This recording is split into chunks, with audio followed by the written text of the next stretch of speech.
किशोर अवस्था किशोर अवस्था यानी हम इंग्लिश में इसे कहते हैं एडोलसेंस। उत्पत्ति हुई है दोस्तों लैटिन भाषा के एक शब्द से जिसका नाम है एडोल्सियर। और इस एडोल्सियर शब्द की जो मतलब है दोस्तों वो क्या होता है, परिपक्वता की ओर बढ़ना। दोस्तों किशोर अवस्था जिसे हम एडोलसेंस कहते हैं, इसकी उत्पत्ति लैटिन भाषा के एडोल्सियर शब्द से हुई है। और इस एडोल्सियर शब्द का मतलब होता है परिपक्वता की ओर बढ़ना। अब देखिएगा, सर्वप्रथम किशोर अवस्था का सबसे पहले वे क्रमबद्ध व वैज्ञानिक अध्ययन किसने किया था? वो किया था अमेरिका के एक मनोवैज्ञानिक थे, स्टैनली हॉल। उन्होंने किया था। और अपनी सबसे पहले जो प्रसिद्ध पुस्तक थी उसका नाम था एडोलसेंस। इसके अंतर्गत उन्होंने 1904 में किशोर अवस्था पर एक सिद्धांत का भी प्रतिपादन किया था। देखिएगा, सबसे पहले किशोर अवस्था पर क्रमबद्ध व वैज्ञानिक अध्ययन किसने किया था? स्टैनली हॉल ने किया था। ये कहाँ के मनोवैज्ञानिक थे? ये अमेरिका के मनोवैज्ञानिक थे। इन्होंने अपनी पहली पुस्तक लिखी थी जिसका नाम था एडोलसेंस। इसके अंतर्गत उन्होंने 1904 में किशोर अवस्था पर एक सिद्धांत का भी प्रतिपादन दिया था। आगे देखते हैं किशोर अवस्था के सिद्धांतों को। किशोर अवस्था के प्रमुख ये सिद्धांत दिए हुए हैं। सबसे पहले आपका दिया हुआ है त्वरित विकास का सिद्धांत। त्वरित विकास का सिद्धांत, इसके प्रवर्तक हैं स्टैनली हॉल। इस सिद्धांत के अनुसार किशोर अवस्था में विकास अकस्मात होता है। जो आपको मैंने बताया कि सबसे पहले क्रमबद्ध व वैज्ञानिक अध्ययन किशोर अवस्था का स्टैनली हॉल ने किया था, अमेरिका के मनोवैज्ञानिक थे। पहली पुस्तक अपनी लिखी थी उन्होंने एडोलसेंस। तो उसमें ही 1904 में उन्होंने किशोर अवस्था में सिद्धांत का भी प्रतिपादन किया था। वही ये सिद्धांत है त्वरित विकास का सिद्धांत, जिसके प्रवर्तक स्टैनली हॉल हैं। इस सिद्धांत के अनुसार किशोर अवस्था में जो विकास होता है वो अकस्मात हो जाता है, यानी अचानक होता है। आपका त्वरित विकास का सिद्धांत समझ में आ गया। आगे देखते हैं क्रमिक विकास का सिद्धांत। क्रमिक विकास का सिद्धांत, इसके प्रवर्तक हैं थॉर्नडाइक व हॉलिंगवर्थ। इस सिद्धांत के अनुसार विकास अकस्मात न होकर धीरे धीरे एवं क्रम के अनुसार होता है। क्रमानुसार होता है। तो नाम से स्पष्ट हो रहा है क्रमिक विकास का सिद्धांत। और उसमें नाम था, देखिएगा, त्वरित विकास का सिद्धांत। तो त्वरित में तो तुरंत, अचानक, अकस्मात विकास होता है। वहीं क्रमिक विकास का सिद्धांत से नाम से स्पष्ट हो रहा है कि इस सिद्धांत के अनुसार जो विकास है वो अकस्मात तो नहीं होता है, बल्कि धीरे धीरे और क्रम के अनुसार होता है। क्रमिक विकास सिद्धांत का जो प्रवर्तक है उसको याद रखना आपको जरूरी है, थॉर्नडाइक व हॉलिंगवर्थ। क्रमिक विकास के सिद्धांत के प्रतिपादक कौन कौन हैं? थॉर्नडाइक हैं, हॉलिंगवर्थ हैं। आगे देखिएगा, किशोर अवस्था को निम्न नामों से जाना जाता है। भाई देखो, किशोर अवस्था के कौन कौन से नाम हैं? हमने इसी प्रकार से बाल्यावस्था के नाम भी पढ़े थे और शैशवावस्था के भी पढ़े थे। अब किशोर अवस्था के उपनाम कौन कौन से हैं देखिएगा। जीवन का सबसे कठिन काल। जीवन का सबसे कठिन काल स्पष्ट है भाई। देखो, किशोर अवस्था जीवन का सबसे कठिन काल ही माना जाएगा। आंधी तूफान की अवस्था। भाई देखो, किशोर अवस्था में एक बच्चा होता है, एक तरीक़ा से उसका विकास होता, व्यक्तित्व देख लो, कुछ भी देख लो आप, उसका एक तरीके से तीव्र विकास है। आंधी तूफान की अवस्था है, यानी विकास उसका उसे लाभकारी भी हो सकता है, लाभकारी भी हो सकता है अगर गलत मार्ग में चले जाए तो। यही बात है। तनाव संघर्ष संबंधी जो अवस्था है, तनाव संघर्ष की अवस्था इसे कहते हैं। भाई इसमें व्यक्ति तनाव भी लेता है, एक किशोर है जो तनाव में भी रहता है। उलझन की अवस्था, उलझन में रहता है जो भी किशोर होता है। अब क्या करे क्या ना करे ये उनके मन में विचार रहते हैं। झंझावट की अवस्था, समस्याओं की आयु, ध्रुत व तीव्र विकास की अवस्था, तार्किक चिंतन की अवस्था, स्वर्ण काल भी इसे कहते हैं, बसंत ऋतु भी इसे कहते हैं। संक्रमण अथवा परिवर्ती अवस्था। संक्रमण का मतलब आप समझ सकते हो, दो दोस्त हैं, एक अच्छा काम कर रहा है, दूसरा बुरा कर रहा है। हो सकता है कि संगत के साथ अच्छे कार्य करने वाला भी संगत से पिंगड़ जाए, तो यही होता है, संक्रमण की अवस्था भी कहते हैं। अस्पष्ट व्यक्तित्व स्थिति की अवस्था। इसमें व्यक्ति का व्यक्तित्व स्पष्ट नहीं हो पाता है किशोरावस्था के दौरान। पूर्ण रूप से हम कह नहीं सकते कि इस व्यक्ति का व्यक्तित्व कैसा होगा। विशिष्टता की खोज के समय। विशिष्टता की खोज का समय इसे कहते हैं, परिवर्तन की अवस्था इसे कहते हैं, और प्रौढ़ अवस्था व वयस्क अवस्था की दहलीज इसे कहते हैं। तो ये जितने भी उपनाम हैं इनको एक बार रिपीट करते हैं, क्योंकि आपको अगर आप पहली बार पढ़ रहे हो तो याद करना मुश्किल होगा, लेकिन रिपीट कर करके आप याद कर सकते हो। जीवन का सबसे कठिन काल किशोरावस्था को कहते हैं। आंधी तूफान की अवस्था किशोरावस्था को कहते हैं। तनाव संघर्ष की अवस्था किशोरावस्था को कहते हैं। उलझन की अवस्था, झंझावट की अवस्था और समस्याओं की आयु, ये सभी किशोरावस्था को कहते हैं। द्रुत व तीव्र विकास की अवस्था, तार्किक चिंतन की अवस्था, स्वर्णकाल बसंत ऋतु, संक्रमण परिवृत्ति की अवस्था, अस्पष्ट व्यक्तित्व की अवस्था, विशिष्टता की खोज का समय, परिवर्तन की अवस्था, प्रौढ़ अवस्था व वयस्क अवस्था की दहलीज इत्यादि नामों से इसे जानते हैं। आगे देखिएगा, किशोर अवस्था की विशेषताएं और विकासात्मक कार्य। भाई कौन कौन सी किशोर अवस्था की विशेषता हैं और कौन कौन से विकासात्मक कार्य हैं। सबसे पहले है आपका चहुमुखी विकास, अर्थात देखो चहुमुखी विकास, चहुमुखी से स्पष्ट हो रहा है, चारों रूप से विकास यानी चारों ओरों से विकास। शारीरिक विकास भी होगा, मानसिक विकास भी होगा, सामाजिक विकास भी होगा और संवेगात्मक विकास भी होगा, यानी चहुमुखी विकास होगा। बुद्धि का अधिकतम विकास। देखो बुद्धि का जो पूर्ण विकास है आपका किशोर अवस्था के दौरान हो जाता है, बुद्धि का पूर्ण विकास। कल्पना का माहौल्य। कल्पना का माहौल्य, देवास्वप्न की प्रकृति। देवास्वप्न की प्रकृति यानी दिन में ही सपने सोचना, देवास्वप्न की प्रकृति।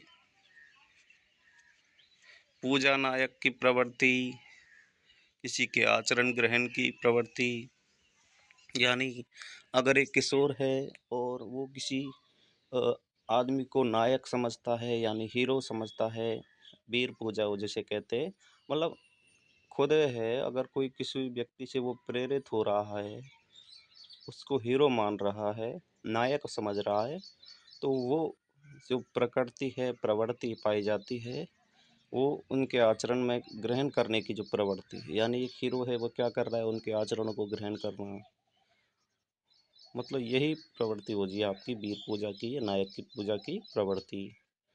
आत्मसम्मान को महत्व, अपने खुद के सम्मान को महत्व देना। पीढ़ियों में अंतर के कारण विचारों में मतभेद होना, यानी एक अगर वृद्ध है, उनकी कुछ सोच अलग हैं और वो युवा है, वर्तमान में अपने नए ज़माने के अनुसार उसने नई चीज़ों को देखा है, और पूर्व में अगर किसी बुजुर्ग ने पूर्व ज़माने की चीज़ों के अनुसार कार्य किया है, तो अपने विचारों में और उन पूर्व की पीढ़ियों में उसमें अंतर हो जाएगा, वह वृद्ध के विचारों से सहमत नहीं होगा, उनमें मतभेद हो जाएगा। समायोजन का अभाव, व्यक्ति जो समायोजित नहीं हो पाता है, एक किशोर इस अवस्था में समायोजित नहीं होता है। मानसिक स्वतंत्रता व विद्रोही की स्थिति। मानसिक स्वतंत्रता होती है, व्यक्ति अपने मन के अनुसार करता है, जो भी करता है, और स्वयं निर्णय लेने की क्षमता रखता है। और विद्रोही की स्थिति भी हो जाती है, वह अपने से बड़ों की मानता भी नहीं है, अपनी मनमर्जी करता है, विद्रोही भी कर सकता है। अपराध की प्रवृत्ति का विकास, किशोर अवस्था में पढ़ के ही अधिकतर जो अपराध की प्रवृत्ति का विकास होता है वो एक किशोर के अंतर्गत ही होता है। स्वतंत्र सोच का विकास, जैसा ऊपर ही हमने पढ़ा था, स्वतंत्र अपना मन मर्जी के अनुसार सोचना, सब कार्य करना, ईश्वर तथा धर्म में विश्वास व अविश्वास होना। यानी इस उम्र से ही बच्चा है, किशोर है, वो ईश्वर में विश्वास करने लग सकता है, धर्म में विश्वास करने लग सकता है, और हो सके तो वह अविश्वास भी करने लग सकता है। समाज सेवा व देशभक्ति की भावना। देखो दोस्तों, अधिकतर किशोर अवस्था में ही जो किशोर होते हैं उनके अंतर्गत ही समाज सेवा का भाव आ जाता है और देशभक्ति की भी भावना आ जाती है। कुछ बच्चे तो ऐसे होते हैं जो इंडियन आर्मी को देखकर स्वयं में इतने महसूस करते हैं कि मैं एक दिन देश का एक नायक बनूंगा, एक हीरो बनूंगा फौजी के रूप में। वो भी देशभक्ति की भावना किशोर अवस्था के दौरान ही आने लगती है। स्वतंत्र निर्णय की क्षमता, अभी हमने ऊपर ही पढ़ा था, विचारों व संवेगों में परिपक्वता, व्यक्ति के विचारों में परिपक्वता आ जाती है, उनके विचार पूर्ण विकसित होने लगते हैं, संवेग भी पूर्ण विकसित हो जाते हैं, उनमें भी परिपक्वता आ जाती है। संवेगात्मक परिवर्तन तीव्र गति से होता है। व्यक्ति के संवेगों में जो परिवर्तन है वो तेजी के साथ होने लगता है। यानी अगर क्रोध है तो क्रोध तेज बढ़ जाएगा, भय है, प्रेम है, इत्यादि जितने भी आपके संवेग हैं उनमें विकास होने लगता है और तीव्र परिवर्तन होने लगता है। अपनों से बिछड़ने का गम, अपनों से बिछड़ने का गम, यानी दोस्तों उनको ये डर भी सताया रहता है कि कहीं वो अपनों से बिछुड़ ना जाएं, ये उनको गम रहता है। दोस्तों ये जैसा कि देखा होगा, कोई भी बच्चा है अगर पहली बार अपने घर से बाहर जा रहा है या फिर पढ़ने भी जा रहा है किशोरावस्था के दौरान, तो उसका मन भी विचलित रहता है अपने घर के जितने भी घर वाले हैं उनसे बिछुड़ने के साथ साथ। अब देखिएगा, समवयस्क समूह की भावना, समवयस्क समूह की भावना, अपने समान जितने भी हम उम्र के लोग हैं, किशोर हैं, उनके साथ एक समूह की भावना भी इस किशोर अवस्था में आती है। समलिंगी व विषमलिंगी समूह की भावना भी आने लगती है। नेतृत्व का विकास, इस उम्र में एक किशोर है उसमें नेतृत्व का विकास आता है। कुछ किशोर तो ऐसे होते हैं जिनमें नेता बनने की इच्छा भी यहीं से जागती है। यानी अपने समूह का पूरे नेतृत्व करने का विकास यहीं से किशोर के अंतर्गत आता है। स्व पहचान, अपने आप को पहचानना, खुद को पहचानना, ये स्व पहचान भी किशोर अवस्था में ही आती है। आत्मचेतना की भावना, आत्म संप्रत्ति की भावना, यानी अपने पूर्ण विचार रखना या पूर्ण विचार करना, ये आत्म संप्रत्य होता है। आत्मनिर्भर बनने की इच्छा, व्यवसाय चुनाव की चिंता और अमूर्त चिंतन की योग्यता। तब अब से पहले जो भी था बच्चा था वो मूर्त चिंतन ही कर पाता था, अब वह अमूर्त चिंतन भी कर सकता है, सोच सकता है, और जितने भी अपने मन में जितने भी मूर्त रूप होते हैं उनको एक कैरेक्टर के रूप में या मस्तिष्क में स्थापित कर सकता है। आगे भी कुछ इसके उपनाम हैं, उससे पहले भाई देखो इनको रिपीट करना होगा अन्यथा आप भूल जाओगे। चलिए फास्ट मोड में ही इनको रिपीट कर लेते हैं। देखिए, चहुमुखी विकास होता है किशोर का, चारों ओर से विकास होने लगता है। यानी शारीरिक विकास भी होता है, मानसिक विकास भी होता है, सामाजिक विकास भी होता है, संवेगात्मक विकास भी होता है। बुद्धि की अधिकतम विकास होने लगता है, बुद्धि का पूर्ण रूप से विकास होने लगता है, कल्पनाओं का मौहल्य होने लगता है, दिव्य स्वप्न की प्रकृति आ जाती है, वीर पूजा नायक की प्रवृत्ति भी आ जाती है। दूसरे जो उनके नायक हैं उनके मन में जो उनके वीर पूजा के रूप में उनके हीरो हैं उनके आचरण को ग्रहण करना, आत्मसम्मान को महत्व देना, पीढ़ियों में अंतर के कारण विचारों में मतभेद भी होना, समायोजन का अभाव भी होना, मानसिक स्वतंत्रता व विद्रोह की स्थिति भी होना। यानी अपनों से बड़ों की कहना भी नहीं मानना, उनका सब विद्रोह भी कर देना। अपराध की प्रवृत्ति आप सभी को पता है। स्वतंत्र सोच का विकास, ईश्वर धर्म में विश्वास व विश्वास भी होने लगता है। समाज सेवा व देशभक्ति की भावना होने लगती है। स्वतंत्र निर्णय की क्षमता, विचारों व संवेगों में परिपक्वता, संवेगात्मक परिवर्तन तीव्र गति से होने लगते हैं। अपनों से बिछुड़ने का गम उन्हें सताया रहता है। समवयस्क समूह की भावना रहती है।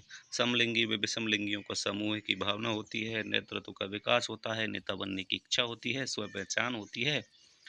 आत्मचेतना की भावना, आत्मसंप्रत्य की भावना, आत्मनिर्भर बनने की इच्छा, व्यवसाय चुनाव की चिंता और अमूर्त चिंतन की योग्यता। इससे आगे और भी उपनामों को हम पढ़ने वाले हैं। काम प्रवृत्ति, आत्म प्रेम, समलिंगी प्रेम, विषमलिंगी प्रेम। इसके अलावा आत्मनिर्भरता बनाम निर्भरता, यानी स्वयं पर निर्भर एक एक रूप से तो व्यक्ति और दूसरी रूप से दूसरों पर निर्भर रहता है। आदर्श बनाम यथार्थवाद, आदर्शवाद बनाम यथार्थवाद, व्यक्तित्व एवं घनिष्ठ मित्रता। व्यक्तिगत एवं घनिष्ठ मित्रता होती है। अध्ययन के प्रति गंभीर समस्यात्मक बालक हो सकता है। विपरीत लिंगी के प्रति आकर्षण भी हो सकता है। जीवन साथी के चुनाव की समस्या हो सकती है। मादक पदार्थों का सेवन करने की समस्या व वित्तीय समस्या, आत्महत्या की समस्या।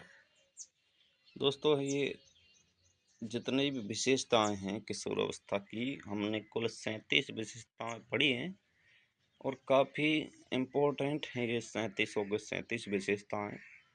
उपनाम तो हमने पहले पढ़ लिए थे, जितने भी हमने अपने 15 उपनाम पढ़े थे। अब देखिएगा, ये हमने पूर्ण रूप से पढ़ लिए हैं जो ये की विशेषता हैं किशोर अवस्था की। अब आगे पढ़ते हैं।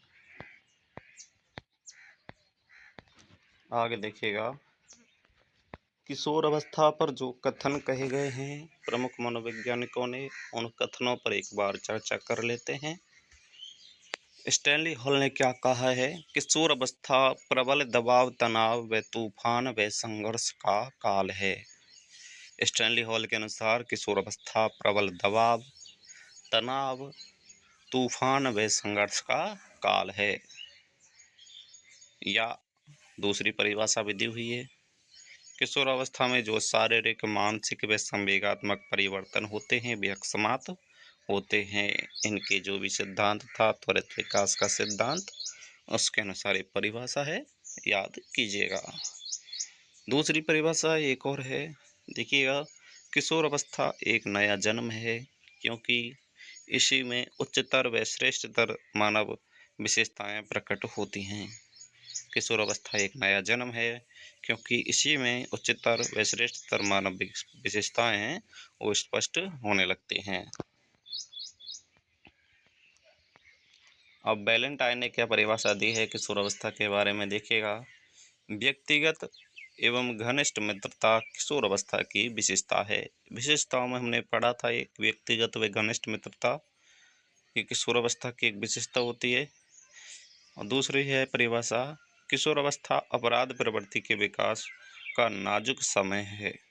अपराध प्रवृत्ति ये किशोर अवस्था की एक विशेषता भी होती है। तो उसी के अनुसार वैलेंटाइन ने दोनों विशेषताओं के अनुसार ये परिभाषाएं दी हैं। एक तो आपकी है कि घनिष्ठ मित्रता एवं व्यक्तिगत मित्रता, ये किशोर अवस्था की विशेषताएं। वहीं आपकी किशोर अवस्था अपराध प्रवृत्ति के विकास का एक नाजुक समय, ये आपके वैलेंटाइन ने कहा था। रॉस महोदय ने क्या कहा है, देखिएगा। संवेग नहीं सॉरी किशोर समाज सेवा के आदर्शों का निर्माण व पोषण करते हैं।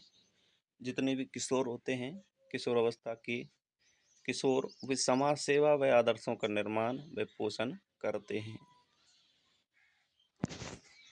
शिशु के समान किशोरों को वातावरण से समायोजन करने का कार्य पुनः आरंभ करना होता है।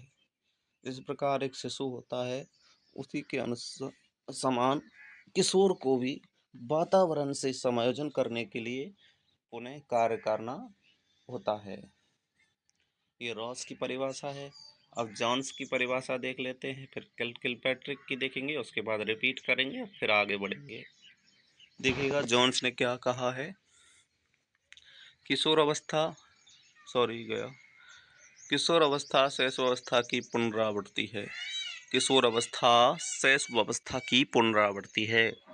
तो ये परिभाषा तो जैसे समझ सकते हो आपकी ये रॉस ने भी दी थी ऊपर कि इसमें वातावरण के साथ पुनः समायोजन करना पड़ता है एक शिशु के तरह। तो वही जॉन्स ने भी पूरी परिभाषा दे दी। किशोरावस्था शैशवावस्था की पुनरावृत्ति है। आगे देखिए किलपैट्रिक महोदय ने क्या कहा है। किशोरावस्था जीवन का सबसे कठिन काल है। किशोरावस्था जीवन का सबसे कठिन काल है। ये विशेषताओं में भी और यहाँ पे ऊपर हमने पढ़ा था, उपनामों में इसको पढ़ा था। और ये कॉल्सनिक महोदय और रह गए हैं और बाकी आपके ये परिभाषाएं पूरी हो जाएंगी, इनको और पढ़ लेते हैं, उसके बाद रिपीट करते हैं। किशोर प्रौढ़ों को अपने मार्ग में बाधा समझते हैं। किशोर होते हैं जितने भी उनके प्रौढ़ हैं, उनसे बड़े, उनके अपने आप को यानी समझ सकते हो आप, अपने आप को समर्थ समझते हैं, उनको वो बाधा समझते हैं क्योंकि वो अपने अनुसार उन पर कार्य करवाना चाहते हैं। तो किशोर प्रौढ़ों को अपने मार्ग में बाधा समझते हैं जो उन्हें स्वतंत्रता व लक्ष्य प्राप्ति की ओर रोकते हैं। ये सीधी बात है भाई। विरोध की अवस्था भी कहते हैं, इसलिए कहते हैं ये विरोध की प्रवृत्ति पाई जाती है। मतभेद भी हो सकते हैं विचारों में, पुरानी पीढ़ी और नई पीढ़ी के। तो वही बात है सीधी, वो प्रौढ़ों को अपने मार्ग में बाधा समझते हैं और स्वतंत्र लक्ष्य की प्राप्ति के लिए रोकते हैं उन्हें, इसलिए ऐसा करते हैं। आगे एक बार फर्स्ट वन में रिवीजन कर लेते हैं। देखो भाई, यहाँ से पढ़ते हैं स्टैनली हॉल से किशोरावस्था के जो कथन है उनको। स्टैनली हॉल ने कहा है किशोर अवस्था प्रबल दबाव, तनाव व तूफान व संघर्ष का काल है। किशोर अवस्था प्रबल दबाव, तनाव, तूफान व संघर्ष का काल है। किशोरों में शारीरिक, मानसिक व संवेगात्मक परिवर्तन होते हैं, वे अकस्मात होते हैं। किशोर अवस्था एक नया जन्म है क्योंकि इसमें उच्चतर व श्रेष्ठतर मानव विशेषताएं प्रकट होती हैं। वैलेंटाइन ने क्या कहा है। व्यक्तिगत व घनिष्ठ मित्रता किशोर अवस्था की विशेषता होती है। किशोर अवस्था अपराध प्रवृत्ति के विकास का एक नाजुक समय है। दोनों विशेषताओं का मूल रूप से परिभाषा दे दी थी वैलेंटाइन ने। आगे देखिए रॉस महोदय ने कहा था किशोर समाज सेवा के आदर्शों का निर्माण व पोषण करते हैं। किशोर होते हैं जो समाज सेवा के आदर्शों का निर्माण करते हैं, पोषण करते हैं। शिशु के समान किशोरों को वातावरण से समायोजन करने का कार्य पुनः आरंभ करना होता है। अब ये दूसरी लाइन है इसी के अनुसार। यहाँ पे जॉन्स ने पूरी परिभाषाएं दे दी। किशोरावस्था शैशवावस्था की पुनरावृत्ति करती है। किलपैट्रिक ने कहा है जीवन का सबसे कठिन काल है। कॉल्सनिक ने क्या कहा है, किशोर होते हैं जो प्रौढ़ों को अपने मार्ग में बाधा समझते हैं क्योंकि वे जो प्रौढ़ होते हैं उन्हें स्वतंत्रता की लक्ष्य की प्राप्ति के लिए रोकते हैं। स्वतंत्रता के साथ लक्ष्य प्राप्ति हेतु उन्हें रोकते हैं, उनके मार्ग में बाधा बनते हैं। ऐसी उनकी सोच होती है। अब देखिएगा आगे पढ़ते हैं।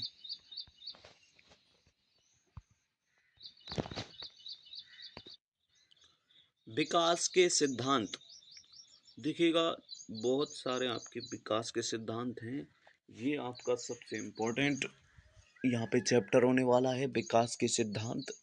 इसको ध्यान से पढ़िएगा। सबसे पहले मनोविश्लेषणात्मक विकास का सिद्धांत है जिसके प्रतिपादक हैं सिगमंड फ्राइड, और दूसरा है मनोलैंगिक विकास का सिद्धांत जिसके प्रतिपादक हैं सिगमंड फ्राइड। यानी मनोविश्लेषणात्मक और मनोलैंगिक दोनों जो विकास के सिद्धांत के प्रतिपादक हैं वो सिगमंड फ्राइड हैं। वही मनोसामाजिक विकास के सिद्धांत के प्रतिपादक एरिक्सन हैं और संज्ञानात्मक विकास के सिद्धांत के प्रतिपादक हैं जीन प्याजे। और वही संज्ञानात्मक विकास के सिद्धांत के प्रतिपादक वाइगोत्स्की हैं। नैतिक विकास का सिद्धांत के प्रतिपादक हैं लॉरेंस कोहलबर्ग और भाषा विकास सिद्धांत के प्रतिपादक हैं नॉम चॉम्स्की। इन सभी को हम क्रम वाइज पढ़ेंगे, काफ़ी इम्पोर्टेंट होने वाले हैं। तो चलिए शुरू करते हैं। सबसे पहले मनोविश्लेषणात्मक सिद्धांत। मनोविश्लेषणात्मक जो सिद्धांत है दोस्तों, इसके प्रतिपादक हैं सिगमंड फ्राइड, जो वियना के रहने वाले हैं। सिगमंड फ्राइड हैं मनोविश्लेषणात्मक सिद्धांत के प्रतिपादक। अब देखिएगा आगे, सिगमंड फ्राइड ने मन की 3 दशाएं बताई हैं। एक होता है चेतन मन, 1/10 भाग। दूसरा होता है अचेतन मन, 9/10 भाग। और तीसरा होता है अर्धचेतन मन। अब तीनों जो मन के प्रकार हैं सिगमंड फ्राइड के अनुसार, उनको हम पढ़ते हैं। सबसे पहले पढ़ते हैं चेतन मन को। यहाँ आप देख सकते हो दोस्तों, चेतन मन 1/10वां भाग होता है, यानी 10% होता है चेतन मन। टोटल मन का 10% होता है। मस्तिष्क से जागृत अवस्था, मस्तिष्क की जो जागृत अवस्था होती है वो आपका चेतन मन होता है। अचेतन मन होता है 90%। कटु अनुभूतियों, दुखद बातों व दमित इच्छाओं का भंडार आपका अचेतन मन होता है। और आपका तीसरा प्रकार है अर्धचेतन मन। अचेतन मन और चेतन मन के जो बीच की अवस्था होती है, याद की हुई बातों को अचानक भूल जाना, अटक जाना, हकलाना आदि, ये जो अर्धचेतन की ही बातें को प्रदर्शित करती है। तो सीधी बात है भाई, चेतन मन, अचेतन मन, अर्धचेतन मन। चेतन मन 10% होता है, अर्धचेतन मन आपका इसमें शामिल नहीं किया गया है। वहीं अचेतन मन है 90% होता है। अर्धचेतन मन है चेतन व अचेतन दोनों के बीच की कड़ी, समझ लो। क्या होता है कि हम किसी चीज़ को अचानक भूल जाते हैं। ऐसा लगता है कि वो याद है लेकिन भूल गए, नाम है जो जीभ पर रखा है लेकिन उसे मैं भूल गया, वो अचानक भूल जाना, ये तो अर्धचेतन की व्यवस्था है। चेतन मन की विशेषता क्या है कि मस्तिष्क है जो जागृत अवस्था में रहता है, वो चेतन मन की व्यवस्था है। अचेतन मन की व्यवस्था क्या विशेषता है कि भाई देखो, कटु अनुभूतियों, दुखी बातों को, दुखद बातों को, वे दबी हुई इच्छाओं को याद करना, उनका एक भंडार होता है अर्धचेतन मन, सॉरी अचेतन मन। हो सकता है पहले से आपको ये याद होगा, वैसे नाम से स्पष्ट हो रहा है, ज़्यादा इसमें घबराने वाली बात नहीं है। बाकी आपको याद रखना है, सिगमंड फ्राइड ने मन के 3 प्रकार बताए थे, इनको जरूर याद कर लें। आगे देखिएगा, सिगमंड फ्राइड ने व्यक्तित्व संरचना की दृष्टि से भी 3 अवस्थाएं बताई हैं। सिगमंड फ्राइड ने व्यक्ति की जो संरचना होती है एक व्यक्तित्व की, उसकी 3 अवस्थाएं बताई हैं और काफ़ी फेमस हैं दोस्तों ये अवस्थाएं। एक तो होता है आपका इदम, एक होता है अहम और एक होता है परम अहम, यानी आईडी, ईगो और super ego. ID, ego, super ego. अब देखिएगा आगे एक एक को पढ़ते हैं। जितने भी व्यक्तित्व संरचना के ये दृष्टि से अवस्थाएं हैं सिगमंड फ्राइड के अनुसार, आईडी को सबसे पहले पढ़ते हैं। आईडी क्या होता है, यानी इदम क्या होता है।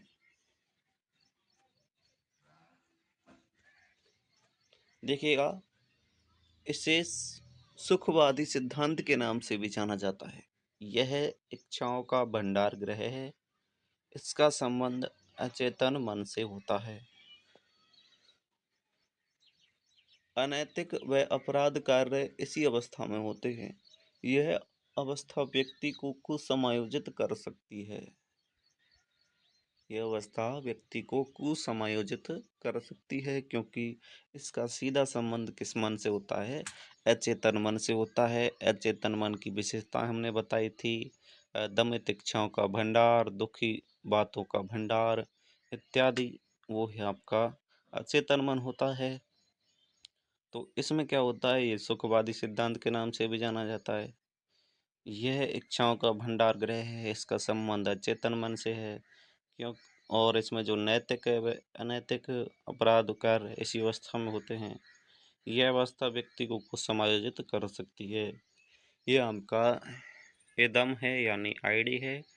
आगे देखो, ईगो यानी अहम, इसे वास्तविक सिद्धांत के नाम से भी जाना जाता है। इसका संबंध चेतन मन से होता है। भाई देखो, जो आईडी था उसका संबंध था अचेतन मन से, और जो ईगो है इसका संबंध है चेतन मन से। यह अवस्था आईडी व सुपर ईगो के बीच के संतुलन स्थापित करती है। वैसे भी बीच में पड़ रही है आईडी, ईगो, सुपर ईगो, तो ये दोनों के बीच की कड़ी समझ लो आप इसे। इसे व्यक्तित्व का कार्यपालक माना जाता है। यह समायोजन की अवस्था है। दोस्तों, जो ईगो होती है वो आपके समायोजन की अवस्था है। इसको वास्तविक सिद्धांत के नाम से भी जाना जाता है। इसका संबंध चेतन मन से होता है। ये सुपर ईगो व ईगो, सुपर ईगो और आईडी दोनों के बीच का संतुलन का कार्य करती है। व्यक्तित्व का कार्यपालक भी इसे माना जाता है। अब आ गया आपका सुपर ईगो। सुपर ईगो, इसे आदर्शवादी सिद्धांत के नाम से भी जाना जाता है। इस अवस्था में व्यक्ति का रुझान आध्यात्मिक हो जाता है दोस्तों। वह नैतिक व आदर्शवादी बातें करने लगता है। आदर्शों की आध्यात्मिकता, आदर्शों की जो अधिकता है दोस्तों, व्यक्ति को समायोजित कर सकती है। बस बात सीधी बात रह रहे हैं आपको कि सुपर ईगो क्या होता है। ये एक आदर्शवादी सिद्धांत है, और आपको ईगो होता है वास्तविक सिद्धांत है। और जो आपका आईडी है यानी अहम है, नहीं सॉरी इदम है, वो आपका है सुखवादी सिद्धांत। सुखवादी सिद्धांत तो आईडी है, और वास्तविक सिद्धांत है आपका है ईगो, और जो आदर्शवादी सिद्धांत है वो आपका है सुपर ईगो।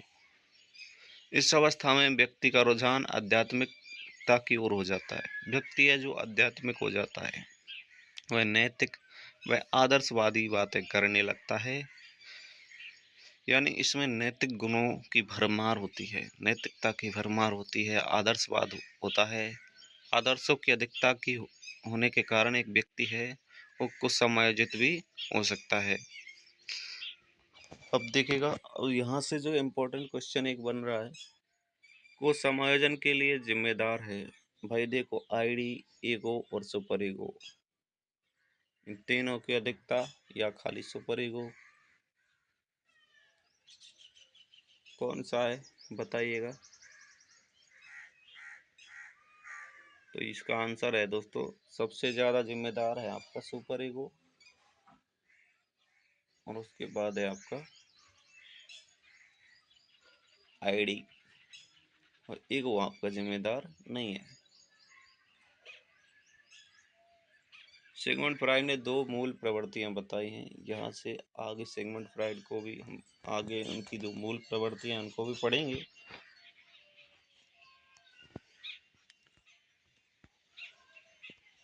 आगे आपको क्या पढ़ना है देखिएगा, ये आपको आगे पढ़ना है। उसके बाद अगला सिद्धांत आ जाएगा। अब बाकी ये थोड़ी सी बातें रही हैं, ये इनको देख लेते हैं जल्दी से। देखिएगा, आपका है सिगमंड फ्राइड ने, हम पढ़ रहे हैं सिगमंड फ्राइड को, तो तीन दोनों चीज़ें बता दी उन्होंने। एक व्यक्तित्व के जो विशेषताओं में बता दी। अब देखिएगा आगे, सिगमंड फ्राइड ने दो मूल प्रवृत्तियां भी बताई हैं, जीवन मूल प्रवृत्ति और मृत्यु मूल प्रवृत्ति। जीवन मूल प्रवृत्ति को कहते हैं जिजीविषा, और मूल दूसरी होती है मृत्यु मूल प्रवृत्ति, जिसे कहते हैं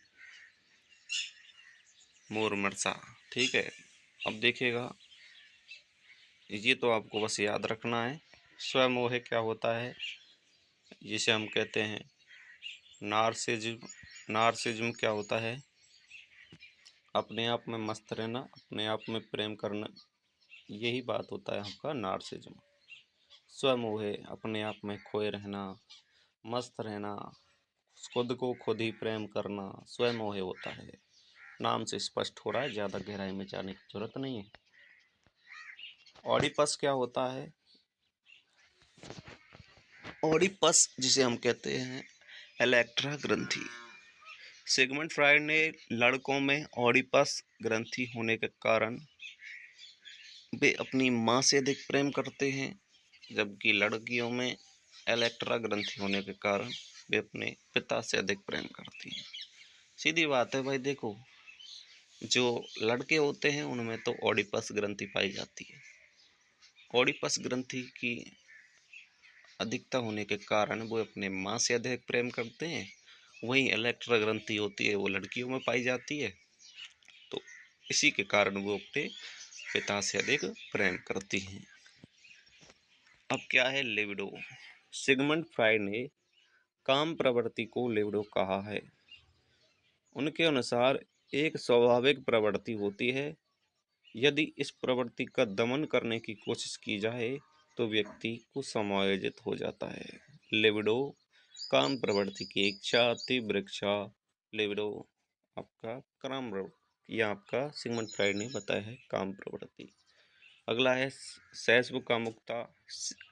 शैशव कामुकता की बात पर सिगमंड फ्रायड व उनके शिष्य जुंग के बीच मतभेद हो जाता है।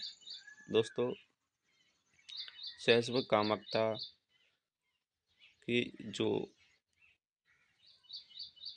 बात है इस पर सिगमंड फ्रायड व उनके शिष्य जुंग के बीच मतभेद होने लगता है तथा मतभेद के उपरांत जुंग एक अलग सिद्धांत का प्रतिपादन करता है जिसका नाम विश्लेषणात्मक सिद्धांत रखता है। अब यही बात है, आगे हम पढ़ेंगे मनोलैंगिक सिद्धांत को, दूसरा जो सिगमंड फ्रायड का है। चलो इसे भी देख लेते हैं, मनोलैंगिक सिद्धांत को भी, क्योंकि सिगमंड फ्रायड का ही है तो हमको साथ में संबंध बनाते हुए याद हो जाएगा। मनोलैंगिक विकास का सिद्धांत। सिगमंड फ्रायड सिगमंड फ्रायड के अनुसार बालक के विकास पर उसकी काम प्रवृत्ति का प्रभाव पड़ता है। उसके अनुसार काम प्रवृत्ति बालक में जन्म से ही पाई जाती है।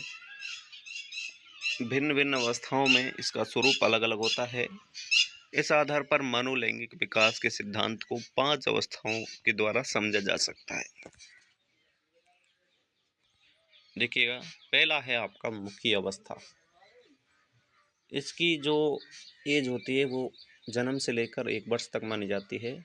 मुख्य अवस्था को ओरल स्टेज कहते हैं। इस पहली अवस्था में जो काम प्रवृत्ति है वो मुख्य क्षेत्र में केंद्रित होती है। एक बच्चा होता है, उसके काम प्रवृत्ति मुख्य क्षेत्र में पाई जाती है। दूसरी है गुदी अवस्था यानी एनल स्टेज, जिसकी एज है आपकी 1 वर्ष से लेकर 3 वर्ष तक। इस अवस्था में काम प्रवृत्ति गुदा क्षेत्र में केंद्रित होती है। इस अवस्था में बालक जिद्दी, आक्रामक व धारणात्मक हो जाता है। अगली है आपकी लैंगिक अवस्था। इसकी उम्र है 3 वर्ष से 6 वर्ष तक। इस अवस्था में बालक का ध्यान जनन अंगों की तरफ आ जाता है। इसी अवस्था को ऑडिपस व इलेक्ट्रिक ग्रंथि का विकास होता है। लैंगिक अवस्था के दौरान ही दोस्तों ऑडिपस व इलेक्ट्रा ग्रंथि का विकास होता है।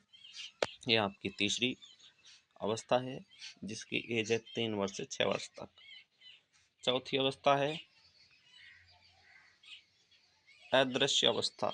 अदृश्य अवस्था अव्यक्तात्मक अवस्था, आपकी प्रसुप्ति अवस्था, लेटेंसी स्टेज जिसे कहते हैं, यह आपकी 7 वर्ष से लेकर 12 वर्ष तक मानी जाती है। इस अवस्था में काम प्रवृत्ति अदृश्य हो जाती है, एक शरीर के किसी भाग में विद्यमान नहीं होती है। यानी यही उम्र होती है, हमने आपको बताया है कि काम प्रवृत्ति का बाल्य अवस्था के दौरान विलुप्त हो जाती है, काम प्रवृत्ति कम पाई जाती है, तो वही बाल्यावस्था है आपकी 7 वर्ष से 12 वर्ष तक। इसमें काम प्रवृत्ति अदृश्य हो जाती है या किस शरीर के किसी एक भाग में विद्यमान नहीं होती है। अगली आपकी जनन इंद्रिय जो अवस्था है जेंटल स्टेज जिसे कहते हैं, वो किशोरावस्था का काल ही समझ लो आप इसे, क्योंकि 12 वर्ष के बाद है आपका जेंटल एज। इस अंतिम अवस्था में काम प्रवृत्ति का प्रयोग संतान उत्पत्ति के हेतु किया जाता है। अपनी जो काम प्रवृत्ति है वो अपने पूर्ण विकास पर होती है, अंतिम रूप पर होती है। आगे देखिएगा, ये आपका सिद्धांत पूरा हो चुका है। आगे हम पढ़ने वाले हैं मनोसामाजिक विकास के सिद्धांत को। देखिएगा, मनोसामाजिक विकास का सिद्धांत